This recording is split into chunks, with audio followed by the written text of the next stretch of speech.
Doutora, eu coloquei um implante e quando terminou o procedimento eu vi que o meu dente ainda não estava ali. E aí o dentista falou que a coroa só ia vir depois. Eu pensei que o implante já era o dente todo. Eu sou Juliana Nascimento, sou cirurgiã dentista e hoje eu vou falar um pouco com vocês sobre as etapas da prótese sobre o implante, tá certo? Então, é muito comum haver essa confusão aí quando a gente fala de tratamento com implantes dentários. O paciente já achar que o implante dentário é o dente todo, tá bom? E não é assim que funciona, tá? O implante, ele é apenas um parafuso que vai ficar dentro do osso, tá? Ele vai substituir a raiz. As nossas raízes, elas não ficam visíveis na boca, né? Ela tá ali dentro do osso, então a gente não consegue ver. Assim é o implante. O implante a gente coloca para substituir a raiz e ele vai dar esse apoio aí para segurar a prótese que vai vir depois, tá? Por quê? O implante, às vezes, não tem como a gente já colocar uma carga, né? A gente precisa dar o tempo ali para ele cicatrizar, para ele fazer parte, né? Passar a fazer parte do indivíduo, tá certo? Então, a gente tem que esperar esse período aí, que geralmente ocorre entre 3 e 4 meses, tá bom? E aí, depois de que passa esse tempo, é que a gente começa a confeccionar a coroa que vai sobre o implante, certo? Só que a parte da coroa sobre o implante é uma parte mais rápida, mas que tem aí alguns passos que a gente tem que seguir todos, tá certo? Então, assim, digamos que você instalou ali o seu implante, tá bom? O dentista fechou, deixou ali enterradinho. 4 meses depois, você vai voltar, a gente vai reabrir, né? Ele vai estar dessa forma aqui, tá certo? Deixa eu tirar aqui, pronto, ele vai estar dessa forma, tá? Dentro do seu osso. A gente vai reabrir aqui e colocar um cicatrizador, que eu acho que eu já falei até em outros vídeos, tá? Onde esse cicatrizador, ele vai aqui desenhar o perfil da sua gengiva para que a gente consiga assentar ali, né, o assentamento adequado da prótese, tá? Então, uma vez que a gente coloca esse cicatrizador, a gente vai aguardar aí 10 a 15 dias, tá certo? Para que haja aí essa cicatrização, tá? E aí o paciente volta e aí sim é que a gente inicia a parte da prótese, né? A parte visível da boca, tá? Desculpa. E aí o que é que a gente vai fazer primeiro? A gente vai fazer a moldagem de transferência, tá? Por que precisa dessa moldagem? O nosso implante, ele vai estar numa determinada posição. Então, a prótese, ela tem que ser encaixada seguindo a posição desse implante, tá certo? Então, a gente vai realizar uma moldagem, tá? Específica para um implante, para a gente conseguir ali saber, né? E mostrar ao laboratório como é que a gente quer a posição daquela coroa, tá? Da futura coroa, certo? Então, a coroa, ela pode ser dois tipos. Ela pode ser parafusada e pode ser cimentada, certo? Então, ambas têm ali as suas vantagens e desvantagens, tá? Geralmente, as cimentadas a gente coloca em dentes anteriores, que não recebem ali uma carga mastigatória muito grande, tá bom? E as próteses parafusadas a gente coloca mais ali na região posterior, mas pode também fazer na parte anterior e vice-versa. A cimentada também pode ser na parte posterior também, tá? O que vai definir ali é o planejamento do dentista, tá? E também a posição que tá o implante, ok? Então, a diferença entre elas é a seguinte, tá? Quando a gente faz uma prótese parafusada, a gente vai ter aqui um implante, vai colocar ali um intermediário e sobre esse intermediário a gente vai ali fazer uma estrutura, né? No caso o laboratório vai fazer essa parte. Então ele vai me devolver uma estrutura interna, tá? Que ela é diretamente parafusada sobre o implante, ok? Já na questão da prótese cimentada, também vai ter um intermediário, só que esse intermediário ele já vai vir com o desenho, tá certo? No caso seria caveirinha, só que essa caveirinha aqui vai ser cimentada aqui no implante.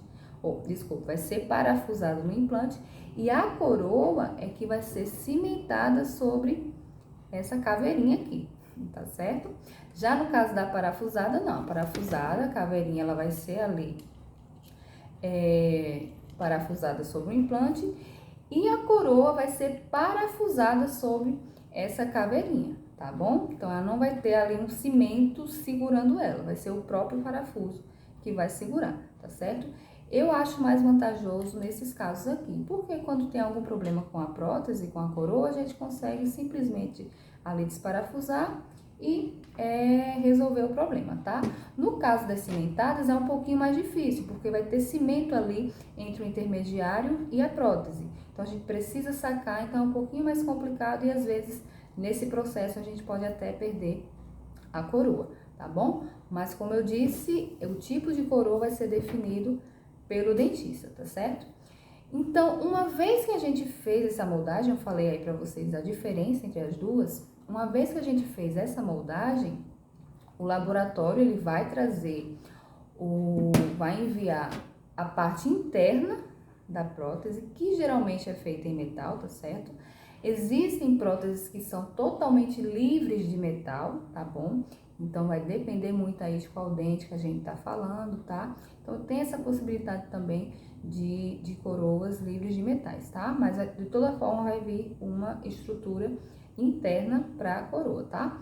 Então, vem essa estrutura interna primeiramente para a gente provar, ver como é que tá ali o assentamento quando o paciente morde, se a gente vai ter espaço para porcelana, né? Que é que vai dar o desenho ali, a anatomia final do dente, certo? Então, a gente faz essa prova aí com essa parte interna, que eu gosto de chamar, eu digo que é o esqueleto da coroa, certo? Então, faz aí essa prova, deixa eu remover aqui, pronto. Digamos que o dentinho vai vir assim, ó, certo? Então, fez ali a prova ali da estrutura interna, deu tudo certo aqui, ó. O paciente mordeu, a gente vê que tem espaço para aplicar a porcelana. Devolvemos para o laboratório já devolve com a cerâmica aplicada. No caso dos pacientes que têm dentes ainda, outros dentes naturais, a gente tira a cor exatamente igual e aí a gente ou cimenta ou parafusa e tá lá a coroa, a parte visível na boca, tá certo? Então é assim que funciona essa parte aí quando a gente fala do tratamento de implantes dentários. Não quer dizer que, né, a gente conhece aí também, eu não sei se alguém já ouviu falar, sobre as coroas, né, no caso os implantes com carga imediata. O que é isso? É quando o paciente, ele coloca o implante e a gente já instala ali uma coroa sobre esse implante, certo? Não é sempre que é possível fazer isso. Por quê?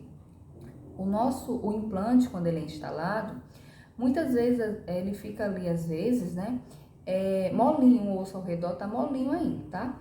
Então, se a gente coloca uma carga em cima desse implante, o paciente começa a mastigar ali algumas coisas em cima desse provisório, né, no caso dessa coroa provisória, ele vai ficar batendo no implante. E aí isso pode dificultar a cicatrização, o processo de cicatrização, a osseointegração. E se isso acontece, o paciente ele pode perder o implante, tá? Exatamente por não haver aí essa cicatrização adequada e o implante não conseguir se agregar ali à região, tá? Então, na maioria dos casos, a gente não consegue fazer já com carga imediata. Só que em algumas regiões, né, dependendo do dente, dependendo da densidade óssea do paciente, quando a gente instala ali um implante, a gente percebe que o implante já travou só na entrada, né, inicial, a gente consegue fazer uma carga imediata. Então, a gente coloca ali uma coroa, tá? Essa coroa ela vai ser provisória e geralmente ela fica abaixo dos outros dentes, tá? Para não haver ali uma carga direta sobre esse implante, tá? Aí a gente faz isso geralmente mais por questões estéticas do paciente, tá? Então, se houver essa possibilidade, a gente coloca, deixa ali até o tempo, né, os 4 meses, 3, 4 meses, a cicatrização óssea. Depois a gente realiza a prótese final, né, a confecção da prótese final, que seria a definitiva, a gente pode falar assim, tá certo? Então, assim, nem sempre quando a gente faz o tratamento com implantes, a gente já consegue instalar uma prótese, tá? A gente tem que dar o tempo ali, tá bom? Mas existem outros tipos de próteses provisórias que não precisam estar diretamente sobre esse implante, que no caso são as próteses adesivas ou uma prótese removível, tá? Tudo isso vai depender do planejamento do cirurgião dentista, tá certo? Então são infinitas as possibilidades. Infinitas não, são finitas, mas tem muitas possibilidades, tá certo? No mais, era isso que eu queria trazer para vocês, tá? Explicar aí essa diferença, tá? Esclarecer que quando a gente fala de implante dentário, a gente não tá falando já do dente todo, né? É óbvio que o paciente que faz o implante, ele vai ter que fazer a prótese, né? Não faz sentido colocar só um implante, tem que fazer a prótese depois, certo? Mas é entender que quando falamos de implante, estamos falando unicamente do parafuso, que vai sobre o osso, substituindo a raiz, tá? E a segunda etapa do tratamento reabilitador com implantes é a prótese, que geralmente a gente começa a preparar 3 meses depois da cirurgia do implante, tá certo? Então, espero que vocês tenham entendido. Se ficou alguma dúvida, pode perguntar aqui, deixa aqui nos comentários que eu respondo. Vocês podem me seguir também nas redes sociais. Tô lá também, é até mais fácil responder lá vocês, podem me seguir, tá certo? Se gostou do vídeo, deixa aqui o seu joinha, compartilha com alguém que vai passar pelo procedimento, alguém que tá em dúvida, né? Colocou um implante e não sabe, e agora o que é que eu vou fazer? Por quê? Porque tem dentistas que só fazem a parte cirúrgica, né? E encaminham para outra pessoa, para outro profissional fazer a parte da prótese, tá? Existe isso também e às vezes o paciente aí fica meio sem norte, né? Então, é isso, tá? Então, se gostou, dá seu like, compartilha com quem vai fazer, com quem se interessaria pelo assunto. E se quiser, né, se vocês tiverem aí algum assunto que gostariam de saber, pode colocar aqui também que eu gravo um vídeo explicando para vocês, tá certo? Tchau, tchau!